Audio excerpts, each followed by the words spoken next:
Hey everybody, today we're going to quickly discuss how to do a standard water change with a gravel vac and a bucket.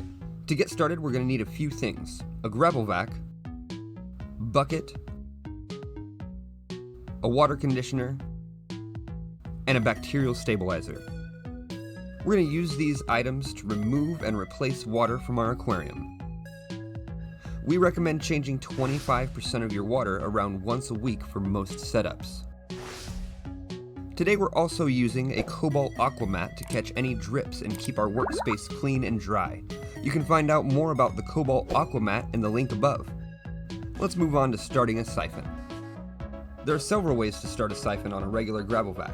In the first method, we're going to use our thumb to block off the end of the hose while filling the vacuum tube with water. Then we lift the vacuum tube out of the water while releasing your thumb until you have flow. Once you have flow, cut it off with your thumb again and refill the vacuum tube, making sure the hose is filled with water again. Release your thumb once more and you should have a siphon.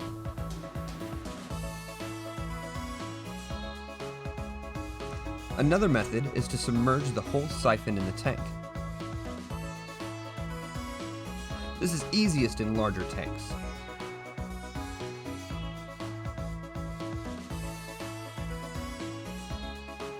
You will again use your thumb to block off the hose once the whole siphon is filled with water. Remove the hose portion from the water and release your thumb when you're ready.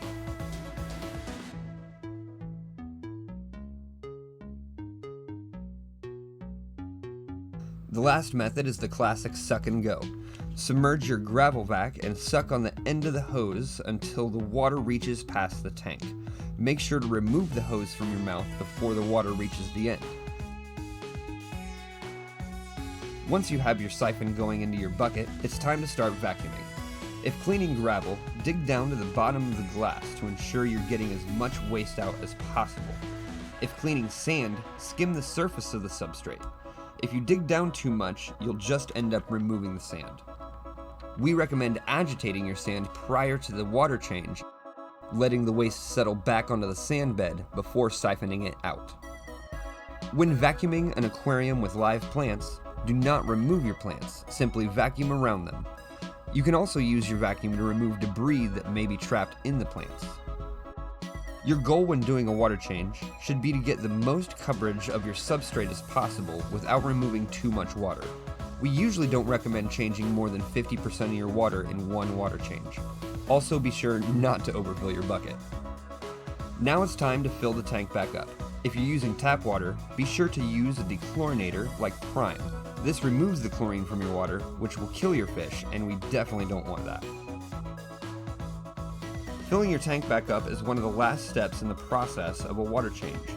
Sometimes, when filling a tank back up with a bucket, the turbulence of the water can be too much for your fish, plants, substrate, or all of the above, especially in smaller tanks. If that's the case for you, pour the water into a colander to disperse the flow. This will keep everything from blowing around in the current. Now before we get into the last step of any water change, if using a standard gravel vac and a bucket seems like a hassle to you, you should definitely check out a Python water change system.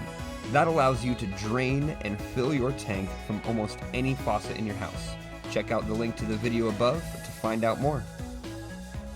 Now the last step is one of the most important ones. After you've finished your water change, dose with stability or some other bacterial stabilizer to keep your beneficial bacteria colony nice and healthy.